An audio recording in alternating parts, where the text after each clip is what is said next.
ನಮಸ್ಕಾರ ವೀಕ್ಷಕರೇ, ನಾನು ಕಿಡ್ನಿ ತಜ್ಞ ನಿಮ್ಮ ಡಾಕ್ಟರ್ ರವಿ ಕೆಆರ್.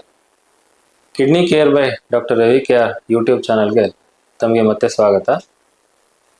ಇವತ್ತು ನಾವು ಮಕ್ಕಳಲ್ಲಿ ಉಂಟಾಗುವಂತಹ ಒಂದು ನೆಫ್ರೋಟಿಕ್ ಸಿಂಡ್ರೋಮ್ ಬಗ್ಗೆ ಡಿಸ್ಕಸ್ ಮಾಡಿದ್ದೆ. ಸೊ ನೆಫ್ರೋಟಿಕ್ ಸಿಂಡ್ರೋಮ್ ಅಂದ್ರೆ ಏನು, ಇದು ಮಕ್ಕಳಲ್ಲೂ ಆಗುತ್ತಾ ಅನ್ನೋದ್ರ ಬಗ್ಗೆ ಚರ್ಚೆ ಮಾಡಿ. ನೆಫ್ರೋಟಿಕ್ ಸಿಂಡ್ರೋಮ್ ಅಂದ್ರೆ ಯೂರಿನಲ್ಲಿ ಪ್ರೋಟೀನ್ ಲೀಕ್ ಆಗ್ತಾ ಇರುತ್ತೆ. ಸೊ ಯೂರಿನಲ್ಲಿ ಪ್ರೋಟೀನ್ ಅಂಶ ಲೀಕ್ ಆದಾಗ ಏನಾಗುತ್ತೆ, ದೇಹದಲ್ಲಿರುವಂತಹ ಒಂದು ಪ್ರೋಟೀನ್ ಅಂಶ ಕುಗ್ಗುತ್ತೆ, ಕಡಿಮೆ ಆಗುತ್ತೆ. ಹಾಗಾಗಿ ಊತ ಬರುತ್ತೆ. ಉದಾಹರಣೆಗೆ ಮುಖದಲ್ಲಿ ಊತ, ಹೊಟ್ಟೆ ಉಬ್ಬುಕೆ ಆಗೋದು, ಕಾಲು ದಪ್ಪ ಆಗುವಂಥದ್ದು, ಹೊಟ್ಟೆಯ ಕೆಳಭಾಗ ಟೆಸ್ಟಿಕಲ್ಸ್ ಹತ್ರ ದಪ್ಪ ಆಗುವಂಥದ್ದು, ಇದೆಲ್ಲ ನೆಫ್ರೋಟಿಕ್ ಸಿಂಡ್ರೋಮ್ನ ಒಂದು ಲಕ್ಷಣಗಳು. ಮಕ್ಕಳಲ್ಲೂ ನೆಫ್ರೋಟಿಕ್ ಸಿಂಡ್ರೋಮ್ ಬರುತ್ತಾ? ಹೌದು, ಮಕ್ಕಳಲ್ಲೂ ಕೂಡ ನಾವು ಬಹಳಷ್ಟು ಜನಕ್ಕೆ ಈ ನೆಫ್ರೋಟಿಕ್ ಸಿಂಡ್ರೋಮ್ನ ನೋಡಿದ್ವಿ. ಹುಟ್ಟಿನ ಮಕ್ಕಳಿಂದ ಹಿಡಿದು ಸ್ವಲ್ಪ ದೊಡ್ಡವರಾಗೋವರೆಗೂ ಈ ನೆಫ್ರೋಟಿಕ್ ಸಿಂಡ್ರೋಮ್ ಕಾಣಿಸ್ಕೊಳ್ಬೋದು. ಕಂಜೆನಿಟಲ್ ನೆಫ್ರೋಟಿಕ್ ಸಿಂಡ್ರೋಮ್ ಅಂತ ಬರುತ್ತೆ, ಇನ್ಫ್ಯಾಂಟೈಲ್ ನೆಫ್ರೋಟಿಕ್ ಸಿಂಡ್ರೋಮ್ ಬರುತ್ತೆ, ಅಥವಾ ಚೈಲ್ಡ್ಹುಡ್ ನೆಫ್ರೋಟಿಕ್ ಸಿಂಡ್ರೋಮ್ ಅಂತ ಬರುತ್ತೆ. ಬೇರೆ ಬೇರೆ ಏಜ್ ಗ್ರೂಪಲ್ಲಿ ಬೇರೆ ರೀತಿಯಾದ ಈ ಒಂದು ಪ್ರೆಸೆಂಟೇಷನ್ ಇರುತ್ತೆ.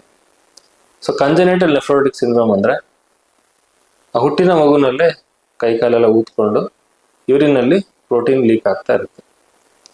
ಇದಕ್ಕೆ ಬೇರೆ ಬೇರೆ ಕಾರಣಗಳಿರುತ್ತೆ. ಕೆಲವುದು ನಾವು ಕಂಜೆನಿಟಲ್ ನೆಫ್ರೋಟಿಕ್ ಸಿಂಡ್ರೋಮ್ ಅಂತ ಕರಿತೇವೆ, ಅಂದರೆ ವಂಶ ಪಾರಂಪರ್ಯವಾಗಿ ಬಂದಿರುವಂತಹ ಒಂದು ಕಾಯಿಲೆಗಳಿರುತ್ತೆ, ಅದರಿಂದ ನೆಫ್ರೋಟಿಕ್ ಸಿಂಡ್ರೋಮ್ ಆಗುತ್ತೆ. ಕೆಲವು ಇನ್ಫೆಕ್ಷನ್ಸ್ ಇಂದ ಕೂಡ ನೆಫ್ರೋಟಿಕ್ ಸಿಂಡ್ರೋಮ್ ಆಗುತ್ತೆ. ಸೊ ನೆಫ್ರೋಟಿಕ್ ಸಿಂಡ್ರೋಮ್ ಆದಾಗ ಮಕ್ಕಳು ಉದಾಹರಣೆಗೆ ಮುಖದಲ್ಲಿ ಬಾವು ಬಹಳ ಜಲ್ದಿ ಕಾಣಿಸ್ಕೊಳುತ್ತೆ. ಬೆಳಗ್ಗೆ ಎದ್ದಾದ ಕೂಡಲೇ ಕಣ್ಣು ಉಬ್ಬು ಸರೌಂಡಿಂಗ್ನಲ್ಲಿ ಮುಖ ದಪ್ಪ ಇರುತ್ತೆ. ಯಾಕಂತಂದ್ರೆ ಸಣ್ಣ ಮಕ್ಕಳಲ್ಲಿ ಅವರು ಬಹಳ ಚಬ್ಬಿ ಇರ್ತಾರೆ, ಹಂಗಾಗಿ ಬಾವು ಜಲ್ದಿ ಕಾಣಿಸ್ಕೊಳ್ಳೋದಿಲ್ಲ ಕಾಲುಗಳಲ್ಲಿ, ಕೈಗಳಲ್ಲಿ. ಆದರೆ ಬೆಳಗ್ಗೆ ಎದ್ದಾಗ ಮಗು ನೋಡಿದ್ರೆ ಕಣ್ಣು ರೆಪ್ಪೆಯ ಸರೌಂಡಿಂಗ್ನಲ್ಲಿ ಬಾವು ಇರುತ್ತೆ.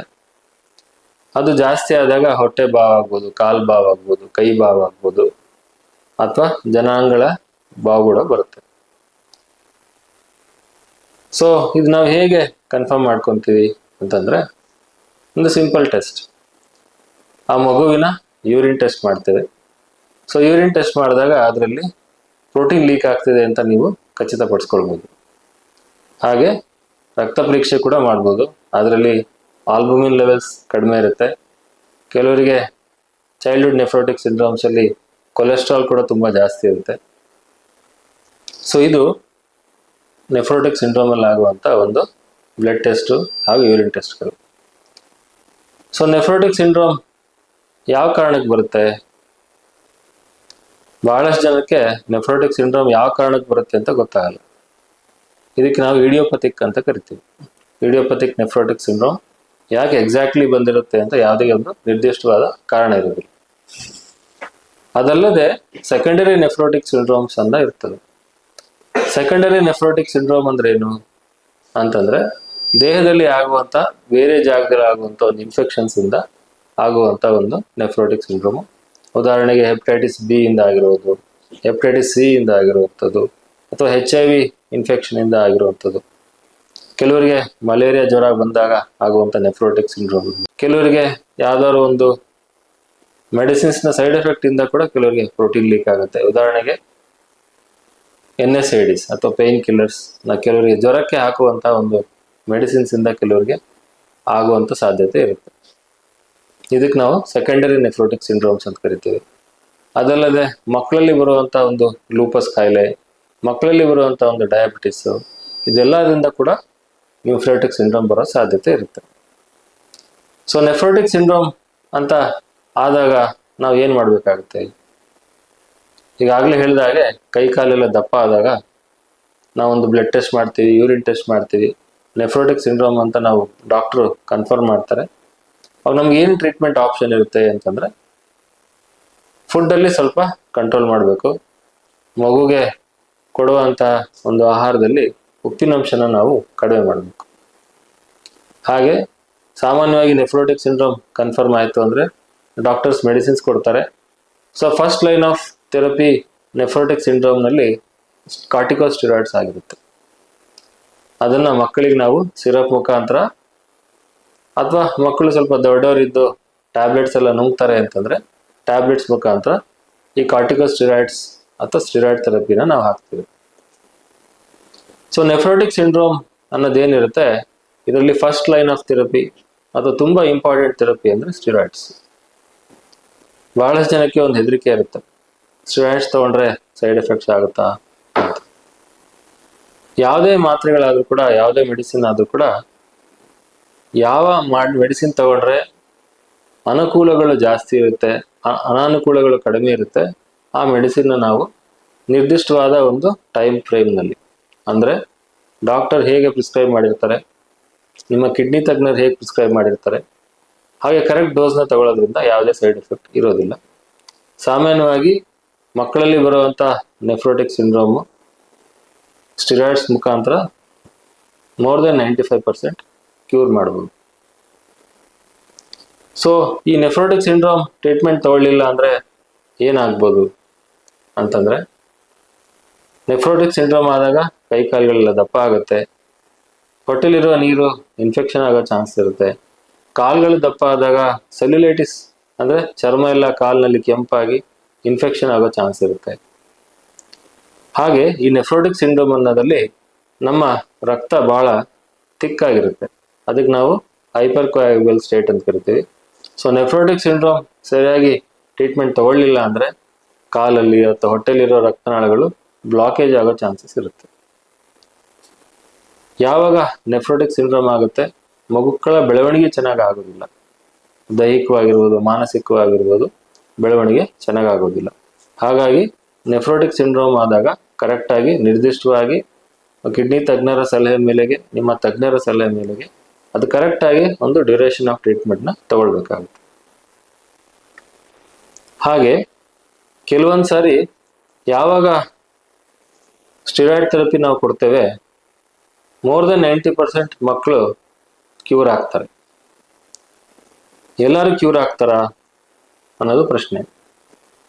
ಮೋರ್ ದೆನ್ 95% ಮಕ್ಕಳಿಗೆ ಒಂದು ಸಾರಿ ನೆಫ್ರೋಟಿಕ್ ಸಿಂಡ್ರೋಮ್ ಆಯಿತು ಅಂದರೆ ಮತ್ತೆ ಬರೋದಿಲ್ಲ.